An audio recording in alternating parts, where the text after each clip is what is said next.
أعوذ بالله من الشيطان الرجيم بسم الله الرحمن الرحیم۔ ایک ٹکی پیک رافضی، بچہ پیدا نہیں ہوا اور بیانات اپنی اوقات سے زیادہ، شرکیہ، کفریہ، اس طرح کے بیانات شروع سے ہی بچوں کو گمراہ کر دیا جاتا ہے۔ بیان کر رہا ہے بچہ ٹکی پیک ذاکر کہ اللہ کی اور شیطان کی لڑائی آدم کو سجدہ نہ کرنے کی وجہ سے نہیں ہوئی۔ استغفر اللہ، اللہ اور شیطان کی لڑائی نہیں ہو سکتی۔ شیطان نے اللہ تعالیٰ کی نافرمانی کی ہے، اللہ کے مقابلے کا کوئی ہے ہی نہیں۔ تو کہتا ہے کہ اللہ اور شیطان کی لڑائی آدم کو سجدہ نہ کرنے کی وجہ سے نہیں ہوئی، راز کوئی اور ہے۔ وہ راز کیا ہے؟ اللہ تبارک و تعالیٰ نے آدم علیہ السلام کو تخلیق کر کے آسمان پر رکھا اور فرشتے آتے تھے، دیکھتے تھے، سجدے کا حکم نہیں تھا۔ اللہ تبارک و تعالیٰ نے فرمایا کہ اس کو سجدہ اس وقت کرنا ہے جب میں اس میں اپنی روح پھونک دی۔ اور کہتا ہے کہ روح کیا ہے؟ قرآن سے پوچھتے ہیں کہ روح کیا ہے؟ روح کیا ہے؟ روح امر ربی ہے، قرآن کہتا ہے۔ تو کہتا ہے کہ اس نے ایک امر کا انکار کیا تو لعنت میں چلا گیا۔ اور ہم روز انکار کرتے ہیں، اور ہم نماز میں علی ولی اللہ نہیں پڑھتے، ہم اولو الامر کا انکار کرتے ہیں۔ استغفر اللہ، یہ دین کیسے گھڑا گیا ہے؟ اللہ کی اور شیطان کی لڑائی آدم کے ایک سجدے کی وجہ سے نہیں ہوئی۔ بہت بڑا راز بیان کرنے لگا ہوں۔ ایک سجدہ اور اتنی لمبی لڑائی، اس لڑائی کے پیچھے راز کوئی اور ہے جو اتنی لمبی لڑائی ہو گئی۔ وہ ایک چھوڑ کے لانتی، ہم اتنے چھوڑ کے حاجی، جاتی ہم بھی نہیں ہونے دیں گے۔ آؤ قرآن سے پوچھتے ہیں کیا وجہ ہے کہ اتنی لمبی لڑائی ہو گئی۔ خطیب ولایت علی علامہ مشی نے اپنی کتاب حیات العلوم میں لکھا، آدم کو سجدہ کروانے سے کئی ہزار سال پہلے اللہ نے آدم کو بنا کر آسمان پہ رکھ لیا تھا۔ فرشتے آتے تھے لیکن سجدے کا حکم نہیں تھا۔ اللہ نے کہا آدم کو سجدہ اس وقت کرنا جب میں اس میں اپنی روح پھونکوں۔ اب لا قرآن میرے سامنے رکھ، میں مولوی سے یہ منوانے کی کوشش کروں روح کیا ہے؟ روح اللہ کا امر ہے۔ اس نے امر کا انکار کیا تھا، اس نے امر کا انکار کیا تھا۔ تو نماز میں علی ولی اللہ کو کیسے چھوڑے گا؟ وہ ایک امر کو چھوڑ کے لاتی ہو گیا، تو پوری اولو الامر کو چھوڑ رہا ہے۔ اس کی ہمیں سمجھ ہی نہیں آتی۔ باقر مجلسی نے لکھا، بھئی باقر مجلسی ہو، تیلی ہو، کوئی ہو، اس طرح کی بے تک کی باتیں جن کا نہ سر ہے، نہ منہ ہے، نہ پیر ہیں، اس طرح کی بے تک کی باتیں جن کا نہ سر ہے نہ پیر ہے، بس کسی چرواہے نے، کسی تیلی نے بات کر دی، انہوں نے سن لی، وہ کتابوں میں لکھ دی، وہ دین بن گیا۔ استغفر اللہ۔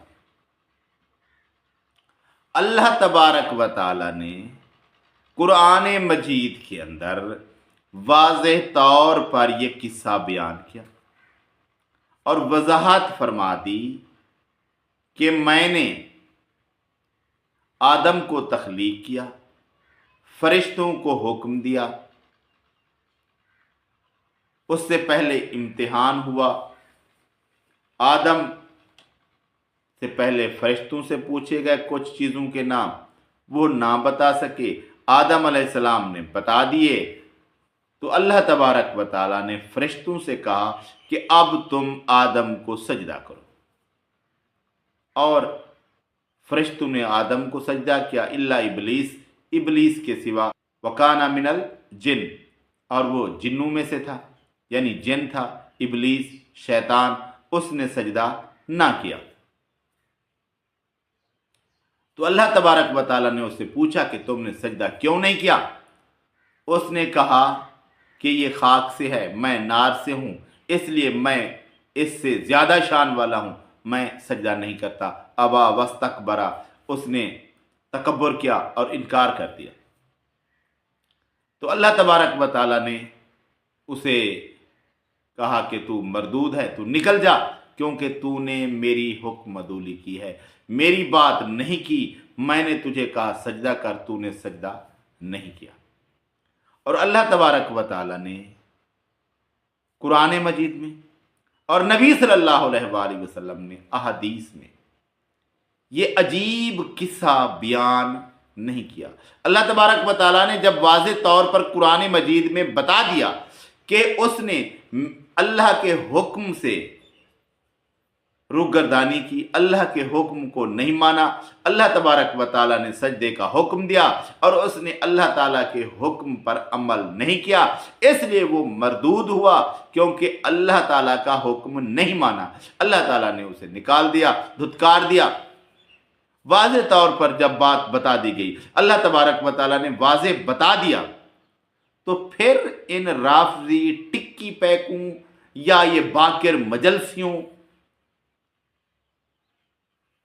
کیا مسئلہ ہے کہ دین کے اندر وہ بات داخل کرنی جو کہ دین میں ہے ہی نہیں، اور وہ بات، وہ قصہ بیان کرنا جو کہ اللہ تبارک و تعالیٰ نے بتایا ہی نہیں۔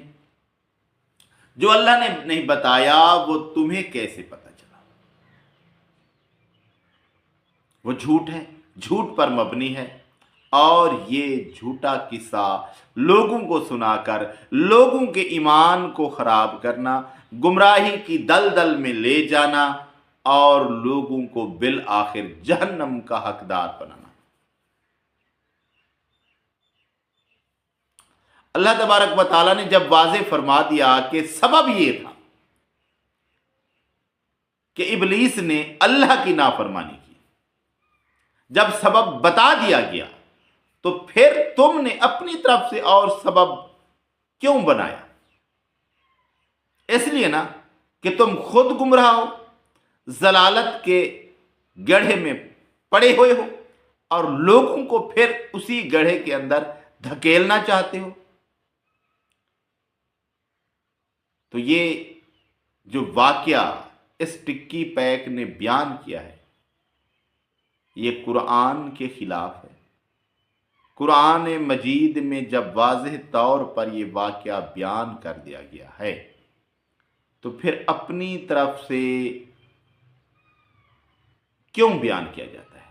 کہتے نہیں باکر مجلسی، بھی باکر مجلسی نے یہ جھوٹ کیوں بولا؟